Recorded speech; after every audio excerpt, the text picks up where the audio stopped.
Hey, Josh.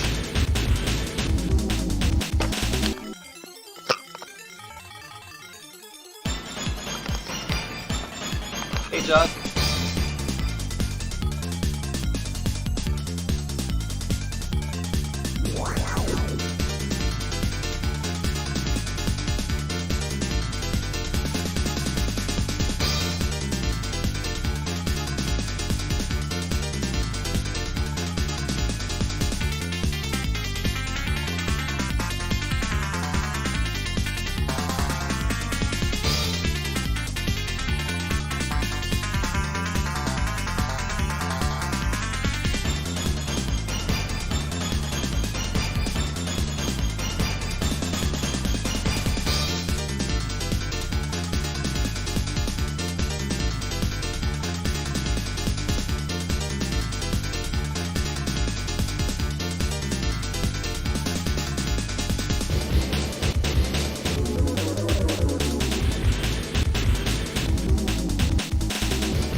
Oh, there we go. We've got Dominic now. Hello, everybody. What's going on the internet? Welcome to Bonus Stage for another Let's Listen. I am joined by Dominic Arsenault, famously known as Multi Memory Controller. How's it going, Dominic? Hey, really nice. Thanks for having me tonight. This is so exciting. Yeah, dude, this is hella exciting. You've released your second album, and we are having a second listening party here on Bonus Stage for you. I remember you were like one of the second ever listening parties that we had on the channel, and I think I remember we had like a bit of a fun time with the setup last time. I think you were like coming to us live from a cabin somewhere. Yeah, that's Oh my, true. I was in a cabin in the woods with the family. It was the pandemic hitting really hard. It was October 2020. Yeah, that was awesome. Oh, there's a doggy. yeah, Bill. Sorry, that's his name is Bullet Bill, and he's a bit of a spaz. But some my partner just came home, so excuse him. Yeah, no, dude, that was a really good time. I remember that album, Power Up the Chips, very epic. Lots of concepts behind it, but you have a even denser concept behind this latest release, the Serpentarius Arcana. Yeah, there's there's readings in here. You're reimagining some classic and some obscure VGM titles. Why don't you start off by letting us know like what gave you the idea for the Serpentarius Arcana? Yeah, well, that's a great question.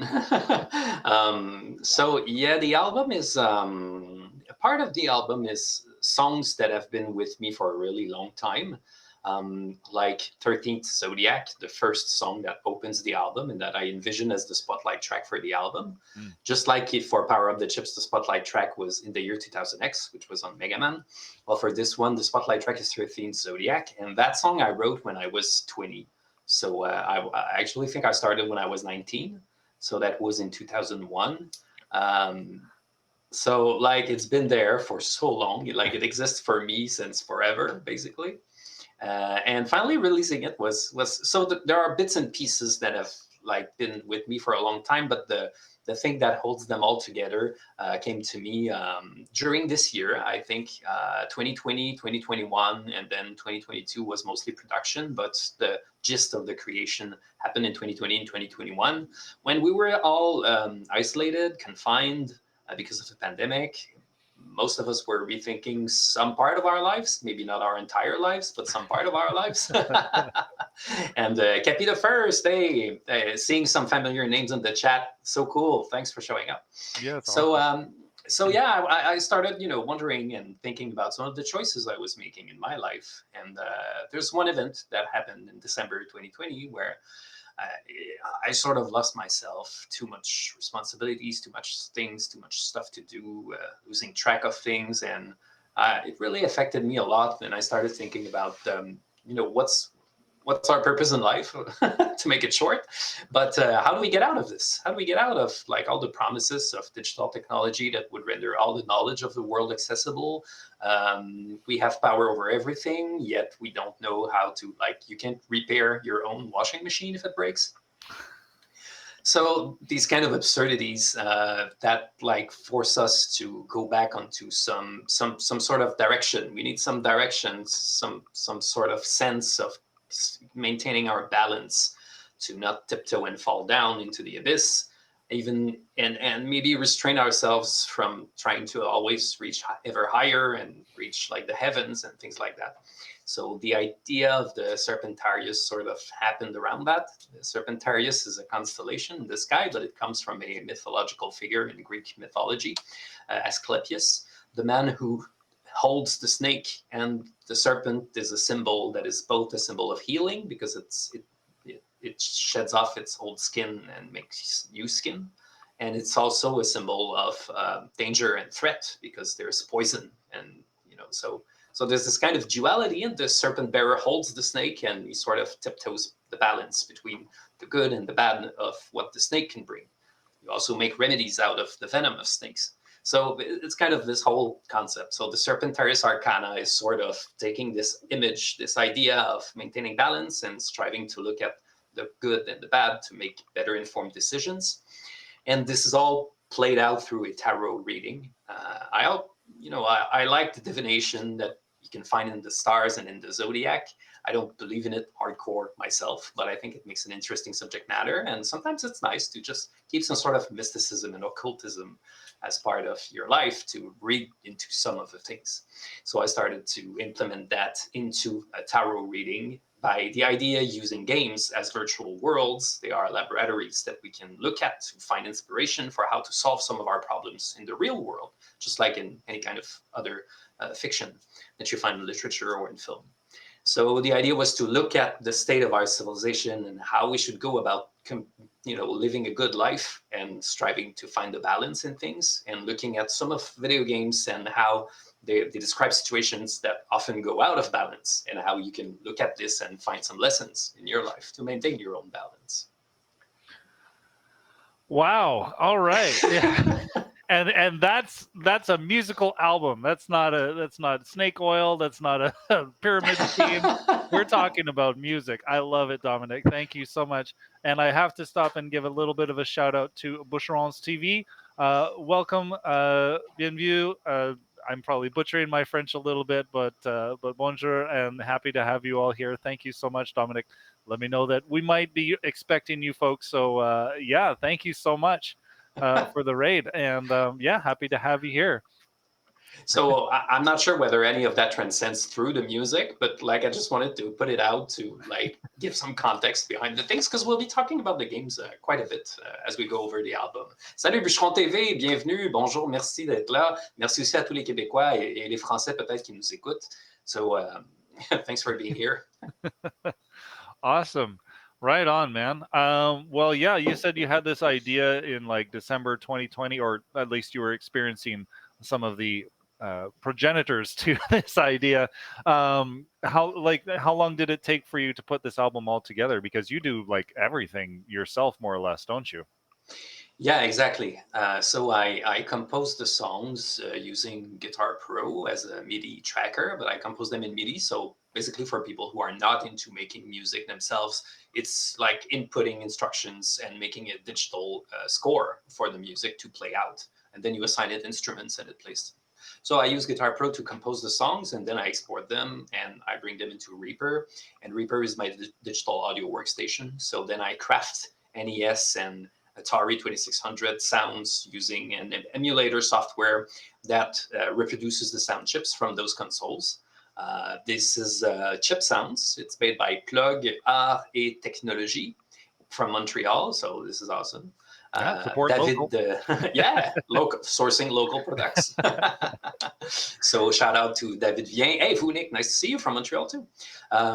And so I make that, and then I track the guitars myself, and then I sing myself, and often I go back and rewrite some of the parts because it's kind of hard to do it myself. But then I send off everything I have, the mixes, to Eric Peabody, who's known as Viking Guitar, who has been on Bonus Stage multiple times already, I believe. Yeah, just last Sunday, on Saturday. Yeah, exactly. We're hosting the album on Castlevania 3. Oh yeah, you should put a link so people can, if we have it somewhere, so people can go and check it out. It's called Blood Curse, and it's a sort of all-star album on the music of Castlevania 3. These are covers. So the other thing is that I don't do covers, which is kind of weird. And when I sent out the press releases to the metal press,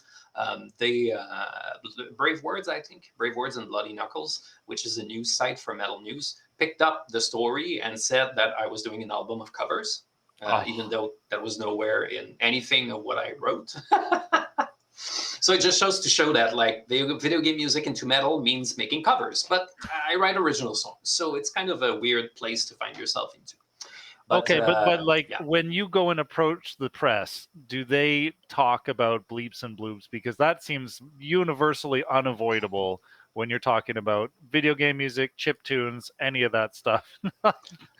The dreaded bleeps and bloops. Oh my God.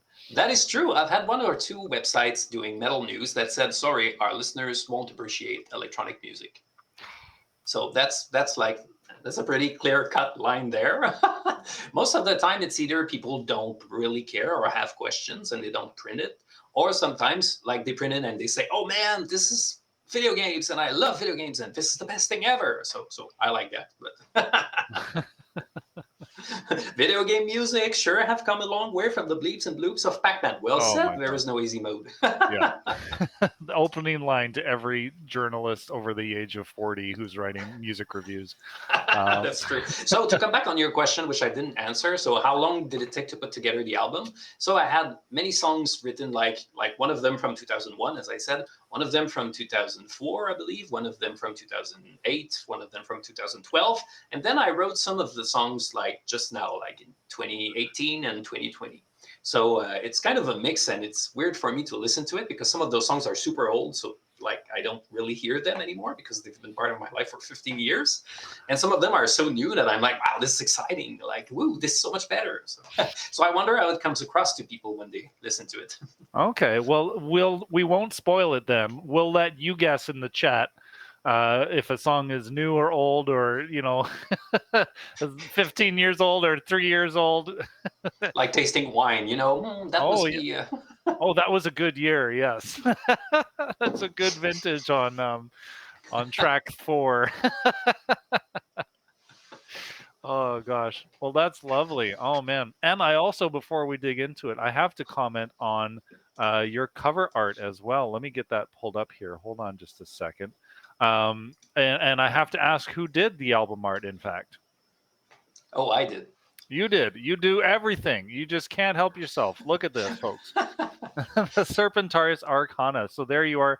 I have to say that I love what you did with the color compression, on like your face and your hands and stuff like that, to make it look like it was on like an older system or something like that. Hey, you have a good eye. That's so nice to hear. Wow. Yeah. So, Well, so yeah, I did it. Basically, I took like the shot of me holding the card with the tarot cards laid out on a table, a wooden table that I have at home in this very room, actually. And then I went out and took some landscape photographies from some ruins that are not too far from here, Île de la Visitation in Montreal. And then I color pitched it, shifted it, edited it, blah, blah, blah. And I took the image from the Serpentarius, comes from an old astronomy book from the end of the 19th century. And so that is now public domain. So I used that card to composite that in there. And the effect that you see is basically that I did a pass of digital painting over the image. And then I had a copy of the image pixelized. And it's a blend of the two together that gives this sort of weird texture. So yeah, my first album, Power Up the Chips, the artwork was done by Nate Horsfall, also known as Lightning Arts. And it was like awesome. In the genre. So this one I wanted to do the art myself. Like I would have loved to work with Nate, but I wanted to do it myself as a challenge to like get into visual production as well. Oh, well, speaking of visual production, we are going to be having a treat tonight, folks. Not only have you done all of the album art yourself, you've done all of the music production yourself, you've also created individual music videos for all of these songs. And before we show them off, are these available anywhere else at the moment? So the first song of the album is 13th Zodiac. It was released as a single in October, and for that I revealed the music video for that. It's on YouTube, it's on my channel, youtube.com/DMMC project. But the other videos that you'll see from the rest of the album are nowhere to be found but here. Awesome. We've got the global premiere here on Bonus Stage. I'm just going to drop your YouTube link in chat here because folks should definitely have it. Make sure you're heading on over there and subscribing. I just realized that Bonus Stage was not subscribed, so I've corrected that mistake. Awesome. Lots of great stuff to go and check out over there. Dominic, are we ready to get into our first reading here? I think we are. I just, we totally are. So. Okay, so Dominic has divided our listening experience tonight into readings. So we have the first reading in the Serpentarius Arcana here, and that is going to be featuring tracks 1 through 3, and those tracks are the 13th Zodiac, as Dominic has said, Under Persian Skies, which sounds like it's about Prince of Persia, of course, and Empire of the Sands, which is a tribute to Journey. Yeah, really looking forward to this. So without any further ado, let's listen.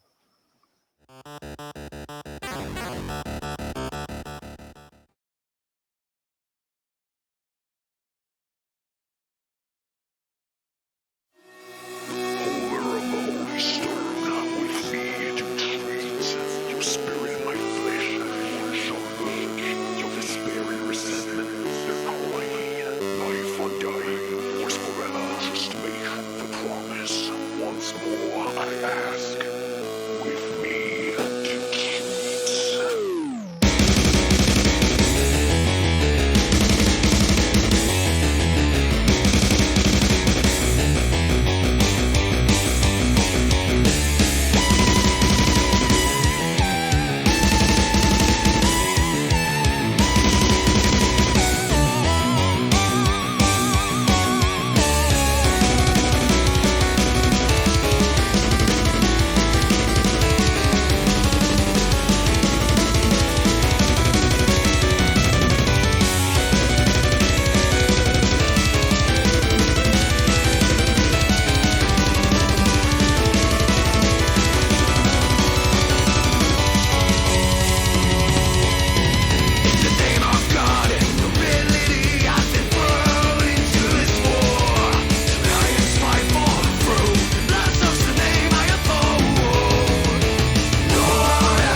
From the desert's deep sands arise.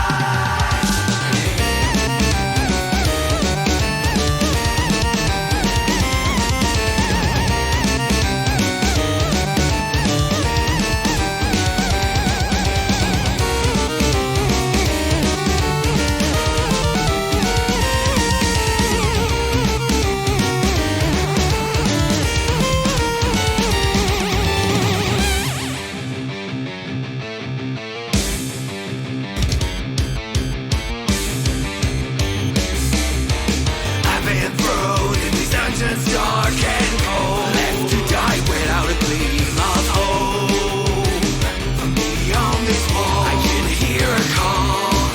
The hourglass is slowly but surely emptying, and I must make haste. The time carries on. Hurries, running as fast as I can. In this fast space I'm trapped, defying 1,001.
Justice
get this feeling when I gaze at the stars.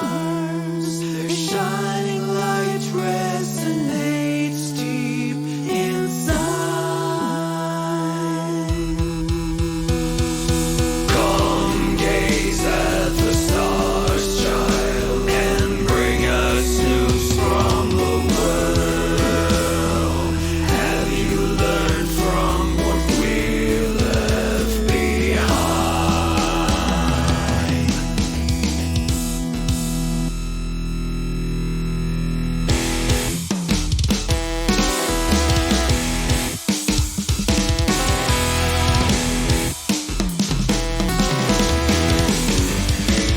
Sunlight, scorching heat, starlight, and vision seen. Day and night converging me, ascending sky finally meet.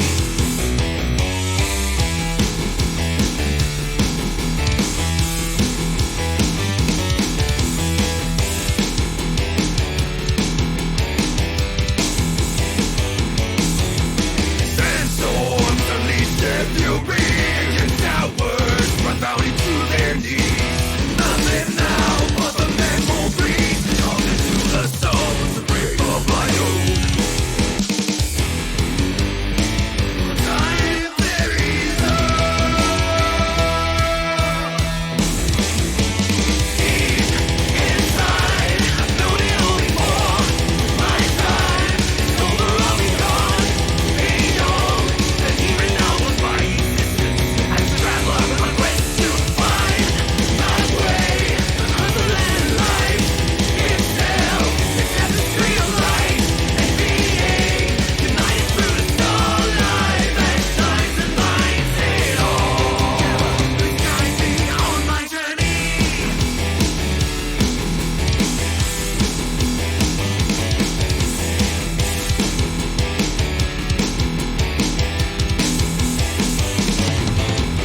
Chase down upon these walls, child. Stay a while and learn from the tale that is inscribed. So many times we go out alive. Play all till we die.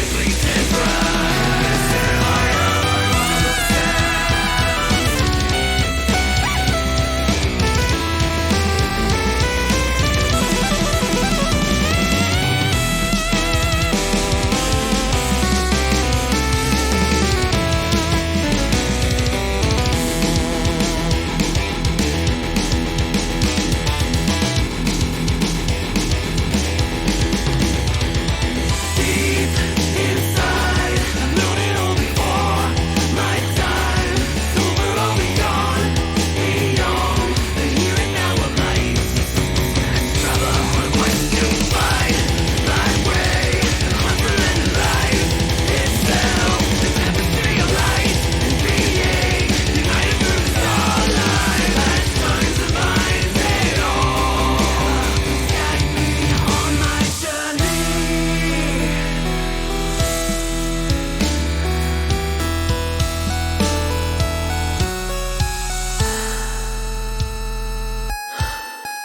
Come gaze at the stars, child, and tell us what you see.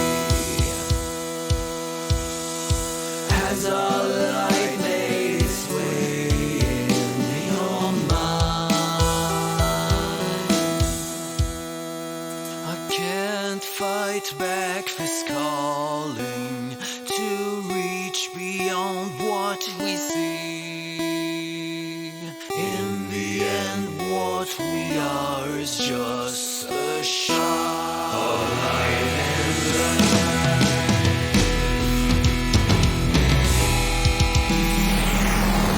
look up to the void of space and see the brightness of our race. Meditate upon our fate so that you won't make a mistake. Journey on through sand and snow, beyond the walls and caves of stone. Sing with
Bravo, dude. I can't believe you did all of that by yourself. Yeah, that's incredible. What a first reading. So break it down for us, because we missed the first card, but then we had the world and the Hierophant. So what was the first card in that reading? Right. So sorry, I'm sort of emotional Oh. because this is the last song I wrote, and it was like straight in the middle of the pandemic, and it's really when the concept of the album really took place. So I don't know if you've played Journey, you don't have a heart made of stone. You you understand how the beauty of it and everything. So anyway, okay, so back to So basically, a tarot reading starts with a question that is asked. So that question is withheld from the album itself. You have to figure it out yourself, and that is the point. So I'm not going to say it, but I'm going to say that in the booklet, the nice booklet in PDF format that you find when you buy the album on Bandcamp, you find explanations and things around it. So I'm going to sort of go over it in quick fashion before we get to the second reading. So the first reading is called The Vicissitudes of Civilization. So what are the vices, what are the problems, and the deep-seated issues that are problematic in civilization? And those three cards that come up, the first card is Strength, which is drawn when reading the importance of Final Fantasy Tactics.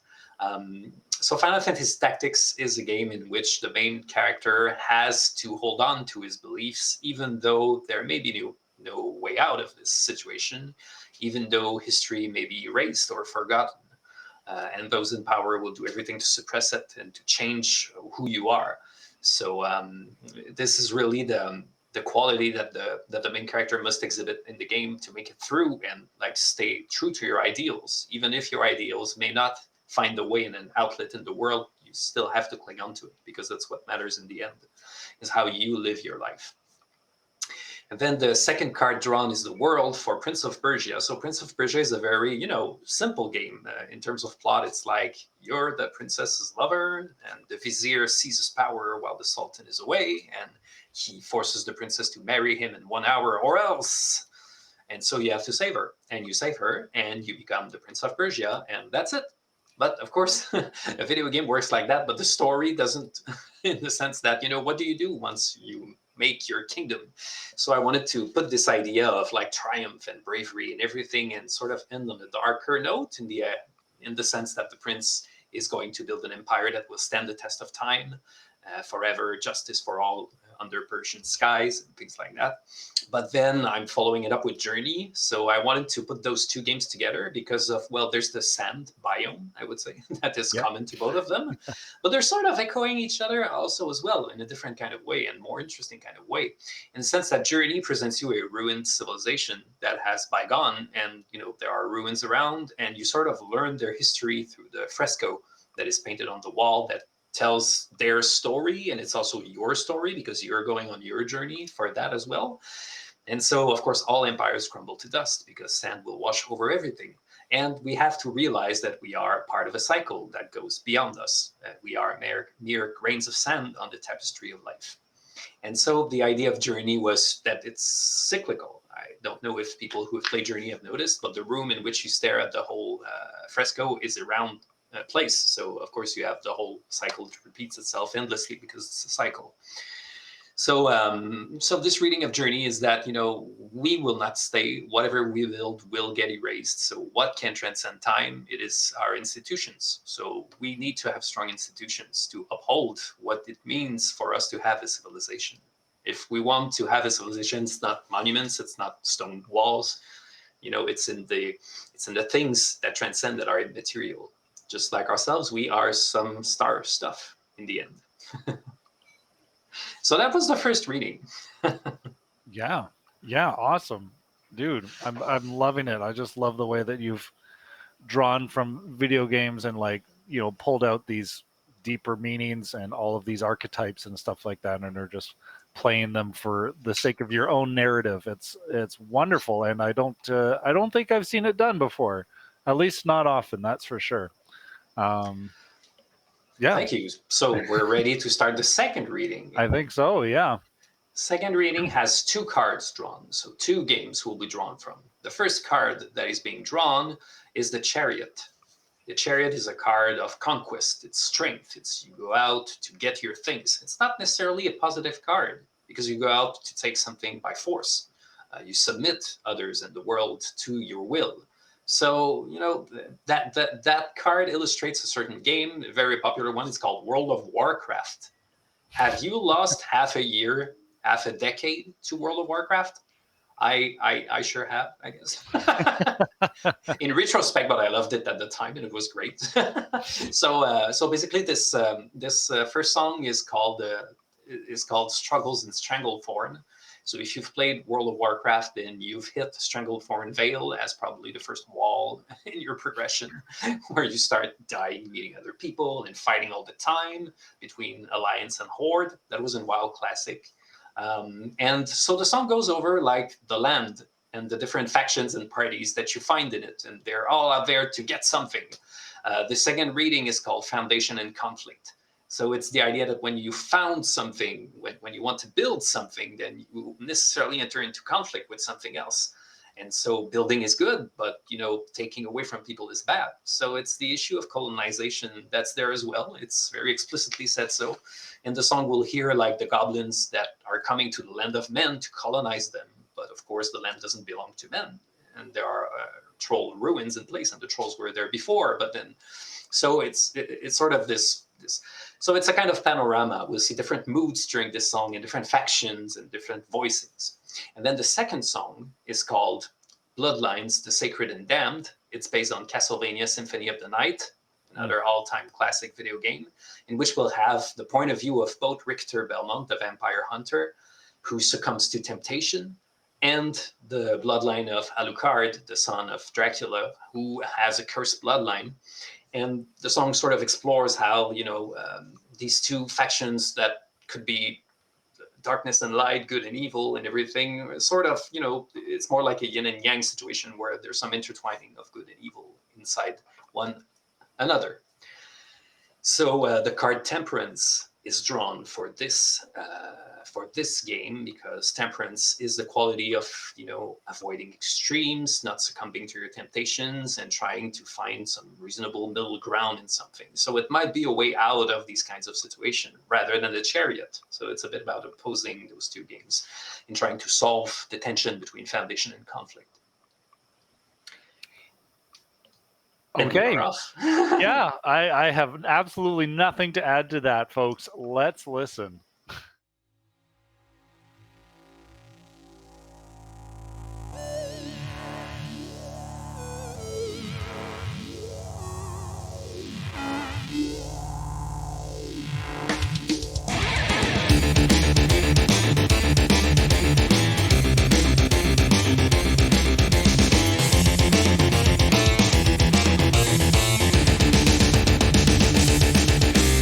Everyone downtown,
slumber, and then now it rises, awake and aware of the deed to be done. The world has changed during my timeless rest.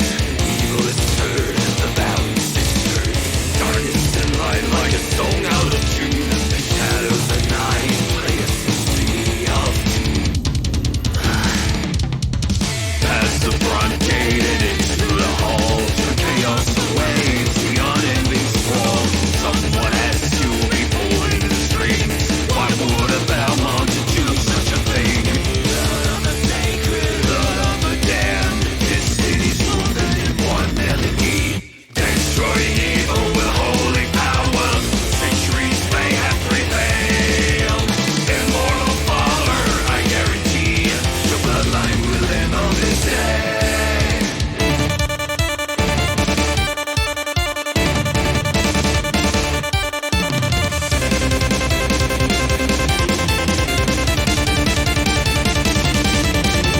Congratulations, your master hunter. You have achieved your wanted goal. Where will you go now? Have no plan left. What will you do now? Acceptance of fun.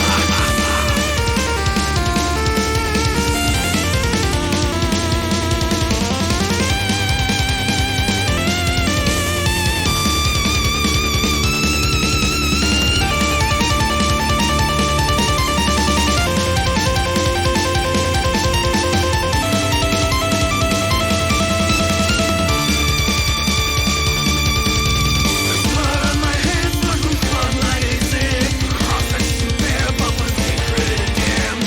Lord, what have I done? Destroying evil with holy power.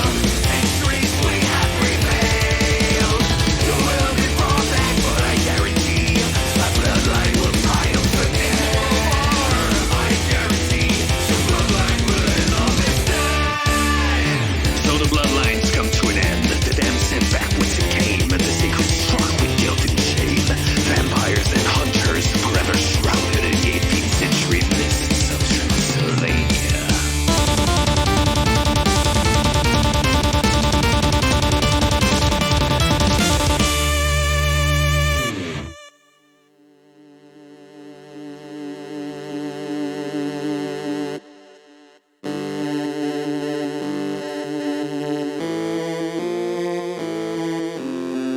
The blood that flows in my veins is cursed. It would be best for this world if I were to disappear forever. But you must always remember that the only thing necessary for your little child is for good men to do nothing.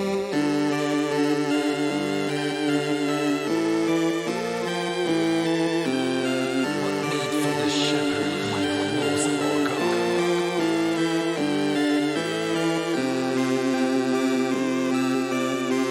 Farewell, will not meet again.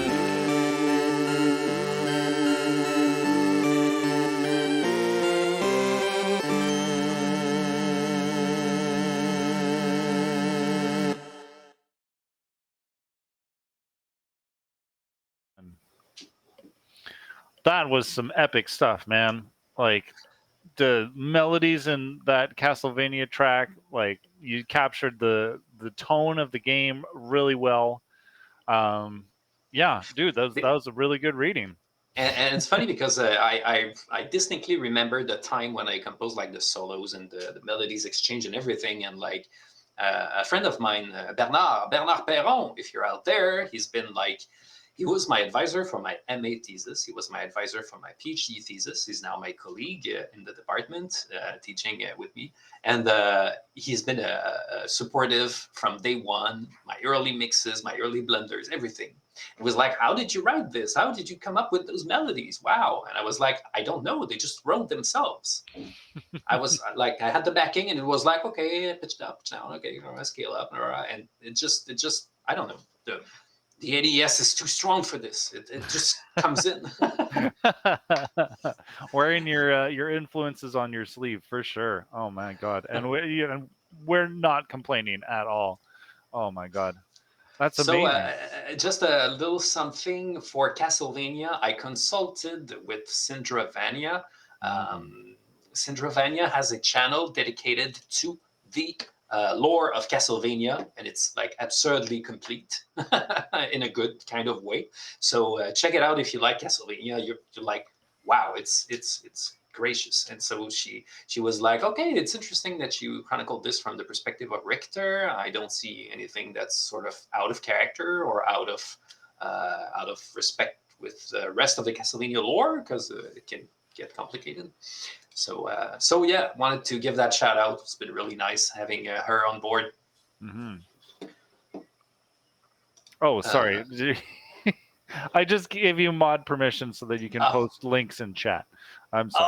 Oh, It's all I good. think okay, that's fine. I won't post any more links. No, that's okay. You pass them on to me if you need to. But yeah, no, Syndra's awesome. Yeah, definitely go and check out her channel there if you're a fan of Castlevania. And yeah, she also put together that album that we were checking out last week. Yeah, just can't recommend them enough. So definitely go and check that out.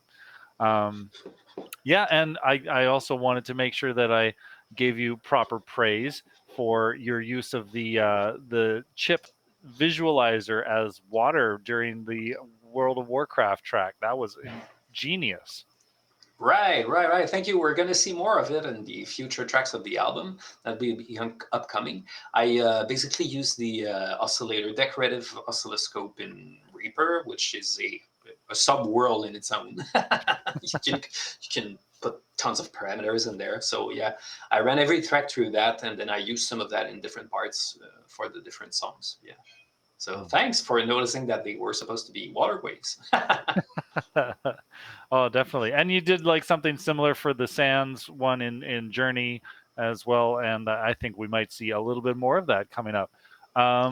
Yeah, why don't we take a little bit of time and just talk about your video editing experience, because you got like multiple layers and stuff. What, like, I don't know, where do you begin to break down what you're doing with your videos?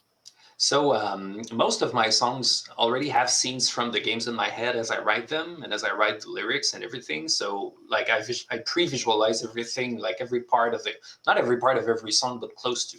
Like in the World of Warcraft video, the song goes through many different phases. There's the pirate stuff, and then you get the heavy stuff with the trolls doing their voodoo magic, which is the World of Warcraft thing for the so like that where I sort of see images, but they're not from the game. They're just in my mind. Like I see, troll shamans doing hexing and pentagrams and shadows and things like that, but none of that is in the game. So that causes some sort of issue. So there's a fair bit of hunting around for the good sequences and the good parts that I need to find. With Castlevania, it's easier because there's lots of Castlevania games. So I use some footage from Rondo of Blood for the PC Engine / TurboGrafx 16. All of the anime cutscenes and everything are from that game. So they just lend themselves really well. Others are more difficult, like World of Warcraft, which, have all of the screenshots have this guy in the center that's called Penis Hole or something. And you're sort of stuck with useless footage and you're trying to find something.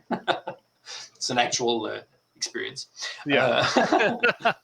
So then I use that. I use Resolve, DaVinci Resolve. Doing the video for 13 Zodiac was by far the most difficult thing because there were like actors, two actresses that were with me, and like I had a green room studio and everything, so it was like a bit overwhelming. And then you end up doing lots of little effects here and there.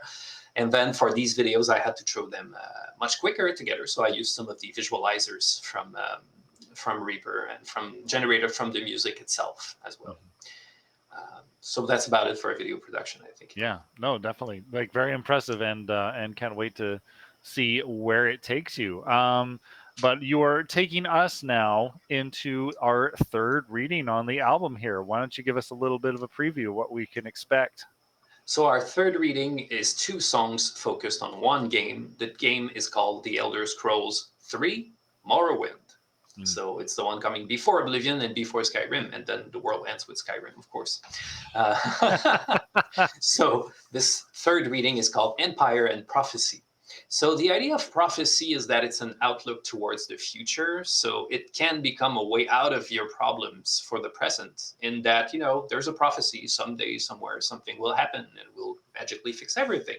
So there's that danger to prophecy that I wanted to explore. But it's also not useless, and it's also not something to be disregarded as well, because it entertains hope, and we need hope when we are in difficult situations.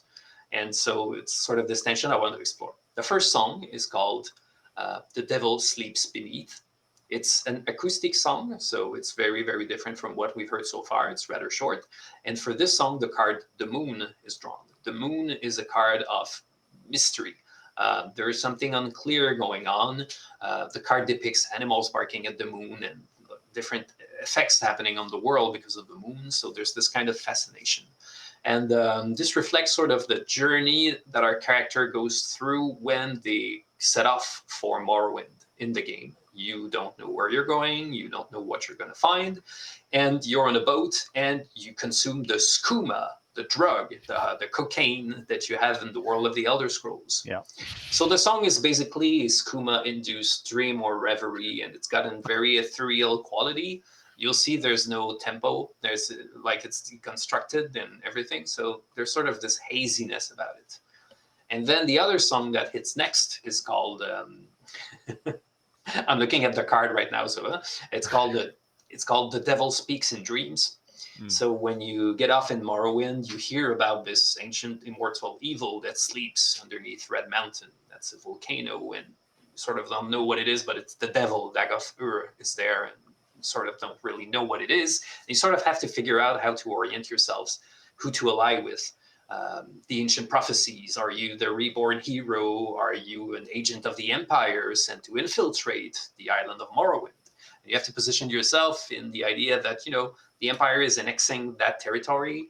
Those people have their own traditions. And how do you negotiate with justified and unjustified, legitimate and illegitimate strength and oppression? So it's sort of the questions that are asked. And the card being drawn for this song is The Devil, which is a song about the temptations and the fact that you must resist and confront the demon that's inside you. The devil is inside. It's your own way of being lazy about things or not wanting to confront your mistakes or making radical changes. So that's a way to envision our collective being as part of civilizations, as part of empires or subjects or descendants of empires as well. So without further ado, that would be the third reading, Empire and Prophecy. Right on. Well, this is The Devil Sleeps Beneath and The Devil Speaks in Dreams. Let's listen. Yesterday quickly slips away as the ship breaks the waves of my past, drifting quietly. 2 days gone in a hurry. Images blurry of stars I can see. A little more sweet moon sugar, and the lady speaks once more to me. Apparently, they're taking me to the east and to my destiny. They have taken me from the Imperial City's prison, first by carriage and now by boat, to the east, to Morrowind. Tomorrow,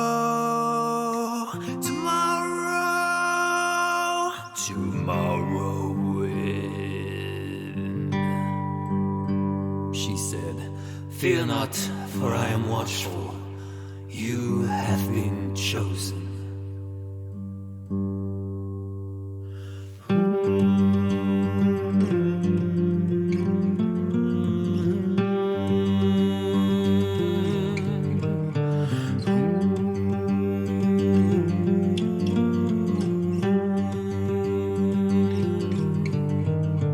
Valleys of ashes, a scar and a wound. Resist the skooma that I have consumed. I dreamed of mountains ripped apart, a golden mask hiding the blackest of hearts.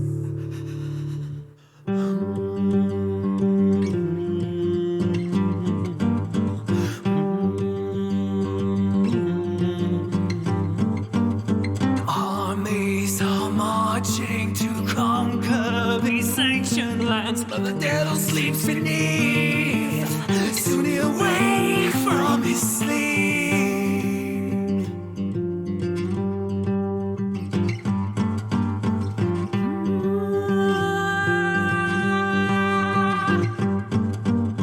Ashes to ashes, the life left behind. Somehow this silent can turn back the time. I dream of mountains no more when I see darkened skies plagued with the blight clouds that spread beyond the sea. The moon sugar shows me the signs of my destiny. Still the devil sleeps beneath. Still the devil sleeps beneath. Still the devil sleeps beneath.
Well, I don't remember Morrowind having graphics that crisp.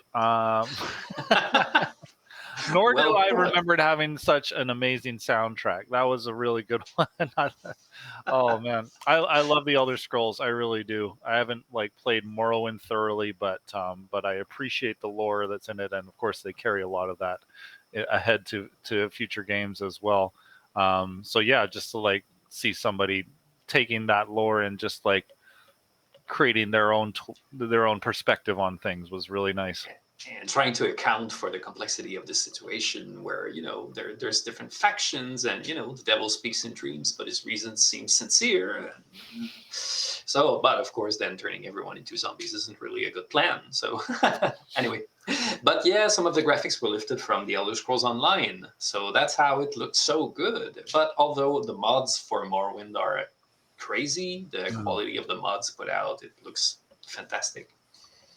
So yeah, that was our third reading, Empire and Prophecy. Right on. Well, that just leaves us with one reading left. Yeah, we are ready to go on the fourth reading.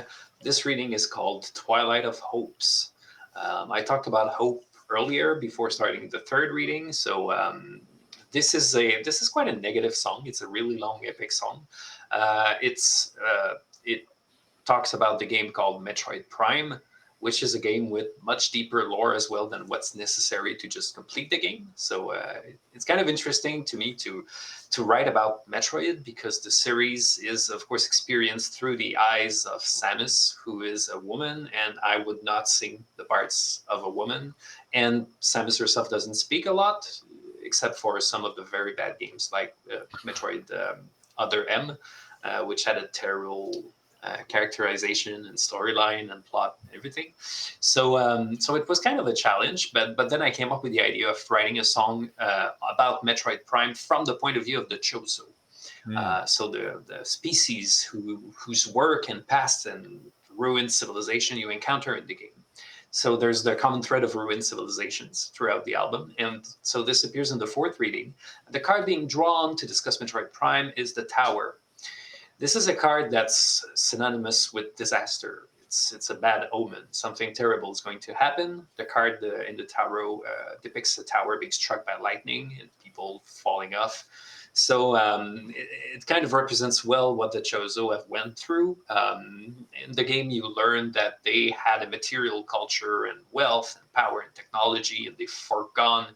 They left that aside to concentrate on their inner beings and resonating with nature and life and things like that. But then they sort of got glimpses of the future and lost themselves in trying to determine what was going to come to pass, what could possibly happen, what happened in the past. And so they were sort of in this state of confusion when the Metroid Prime hit their planet and started creeping out and taking over the entire thing. And then the space pirates saw that and they said, hey, strong power there. We want that. And so this is where you come in and you have to fix things yourself. So the song is called A Doomsday Comet, and Madness Will Claim Us All.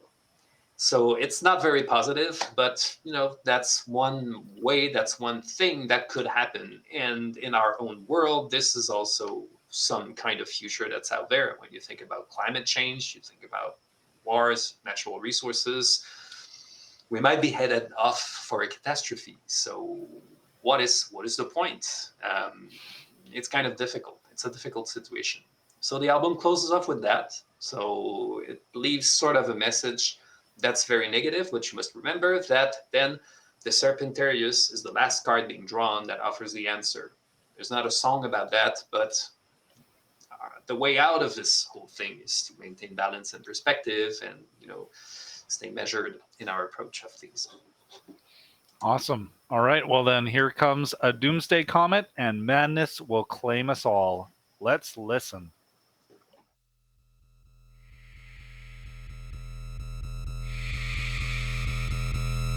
Burning skies cloud the great old wild.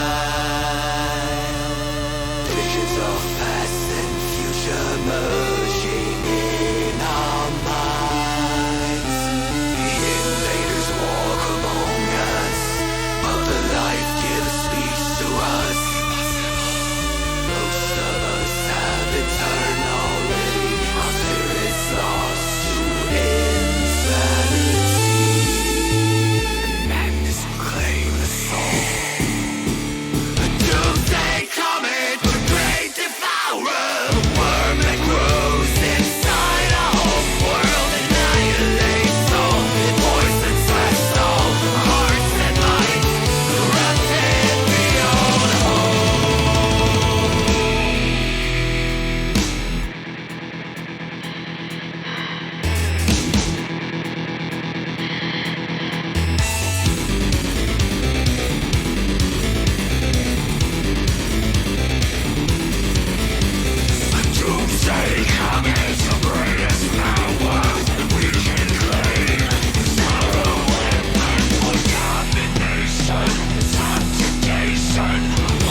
trying to escape, and the hunter picks up a distress call.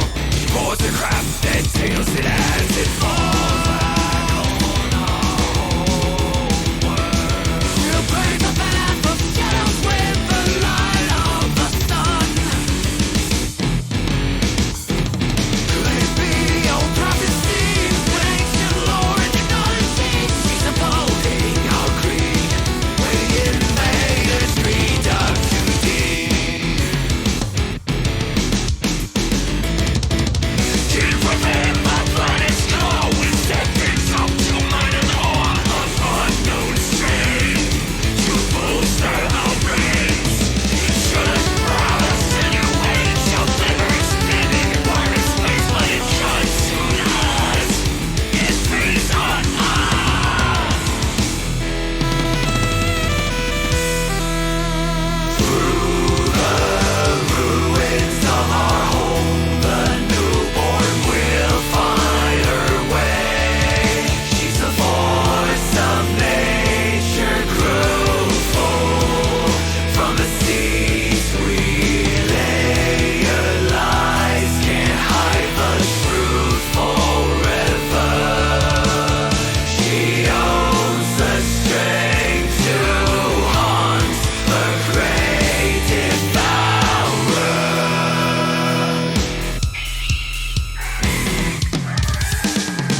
guide her voice that houses the word that lives on earth, that feeds on all.